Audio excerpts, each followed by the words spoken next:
Halo, salam jumpa lagi dalam Perspektif Isidorus Lili Jawa. Politik tanpa mahar.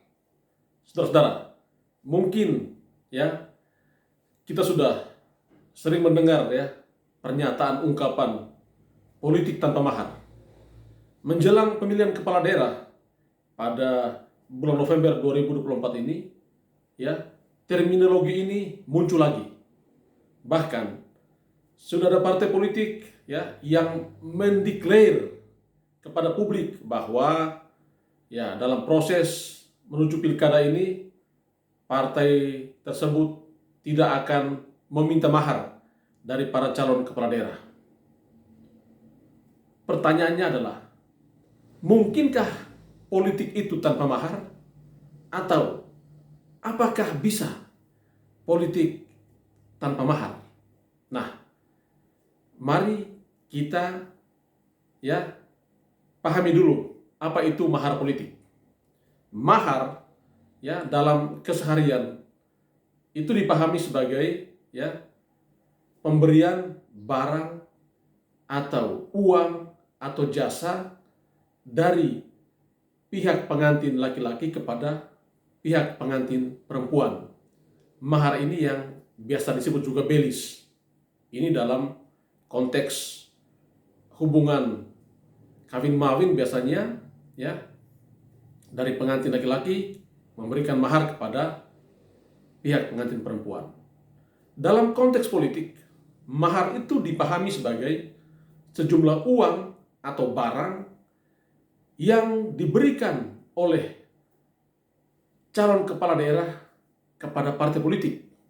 Tujuannya adalah agar para calon kepala daerah itu mendapatkan dukungan berupa kursi. Jadi mahar politik itu sama dengan ya sejumlah uang yang diberikan untuk mendapatkan dukungan kursi partai politik.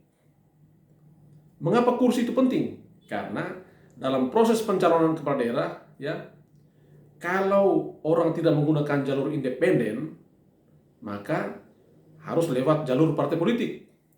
Nah, kalau lewat jalur partai politik maka akan dihitung jumlah kursi dukungan. Ya, katakan saja di Kota Kupang minimal dukungan jumlah kursi untuk bisa mengusung pasangan calon wali kota dan wakil wali kota itu adalah 8 kursi.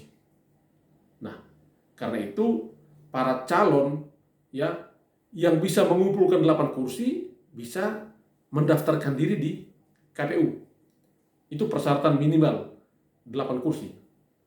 Seperti jadi dalam konteks ini ya mahar misalnya bisa dipahami sebagai sejumlah uang, barang yang harus diberikan oleh para calon kepala daerah kepada partai politik. Nah, kita kembali lagi ke pertanyaan awal. Mungkinkah politik tanpa mahar? Mungkin. Bisa saja politik itu tanpa mahar. Tidak perlu ada lagi ya pemberian sejumlah barang atau uang kepada partai untuk mendapatkan dukungan jumlah kursi. Bisa saja.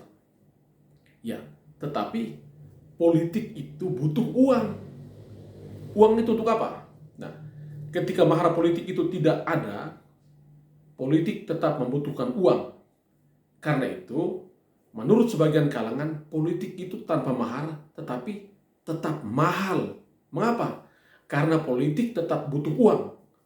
Uang itu untuk apa? Ada beberapa kebutuhan yang harus dibiayai dengan uang. Yang pertama, ya, untuk survei. Ya, para calon kepala daerah harus menyiapkan uang untuk survei. Yang kedua, ya, untuk biaya saksi. Jadi ya, para calon kepala daerah harus menyiapkan sejumlah uang untuk membiayai para saksi di TPS. Anda bisa bayangkan, kalau dalam konteks Kota Kupang ya, 1.200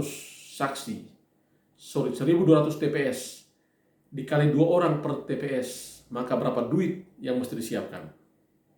Lalu, yang ketiga, politik butuh uang untuk konsolidasi, untuk kerja-kerja politik.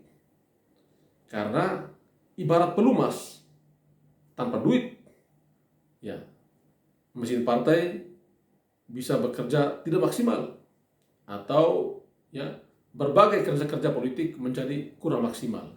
Karena itu politik tetap butuh uang walaupun tanpa mahar. Nah, saudara, jadi politik tanpa mahar bisa saja, tetapi politik tetap butuh uang. Nah, kita baru saja melewatkan ya dua agenda penting dalam politik di negeri ini, pemilihan umum legislatif dan pemilihan umum presiden. Kalau pemilihan umum legislatif, ceritanya ya masih sama sampai dengan saat ini, yakni betapa politik itu sudah sangat masif ya dipengaruhi oleh yang namanya uang. Faktor uang sangat penting. Jual beli suara ya terjadi di mana-mana. Tawar menawar. Memang itulah real politik, politik pragmatis. Ya, politik membutuhkan duit. Jadi susah untuk kita katakan bahwa oke, kita berpolitik tanpa uang, atau kita berpolitik ya dengan tidak mengandalkan uang. Zaman now ya, hari ini politik ya itu juga soal uang. Karena itu bisa saja kursi-kursi yang didapatkan dalam proses pemilu legislatif adalah kursi-kursi hasil ya transaksi uang dan suara. Dan ini kalau kita mendengarkan cerita ya baik dari pemilik suara, dari masyarakat maupun dari para aktor politik, ya seperti itu, bahwa politik memang sangat kental dengan uang. Nah, kita kembali lagi kepada topik kita, politik tanpa mahar. Politik pastinya tetap membutuhkan uang. Karena itu, para petarung politik mau tidak mau mesti mempersiapkan diri, termasuk mempersiapkan uang. Dan ini adalah tantangan bagi setiap kita yang mau bertarung dalam kancah politik. Karena itu, kita perlu mempersiapkan segala hal, termasuk mempersiapkan uang. Karena politik boleh saja tanpa mahar, tetapi politik itu tetap mahal. Karena faktor-faktor yang saya katakan tadi. Memang, dalam politik, uang bukan segalanya. Tetapi, politik membutuhkan uang. Karena ya zaman now no money no honey ya, tanpa uang tak ada kejujuran ya. Bahkan ya ada gium Vox Populi Vox Dei sekarang sudah diplesetkan menjadi Vox Populi Vox Dei ya. Suara rakyat adalah suara uang.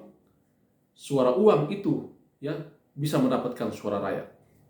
Ini catatan bagi demokrasi kita. Mudah-mudahan ya ke depan kualitas demokrasi kita semakin lebih baik dengan cara kita tidak terlalu mengandalkan uang atau tidak menjadikan uang segala-galanya dalam politik. Terima kasih sudah mendengarkan perspektif kecil ini.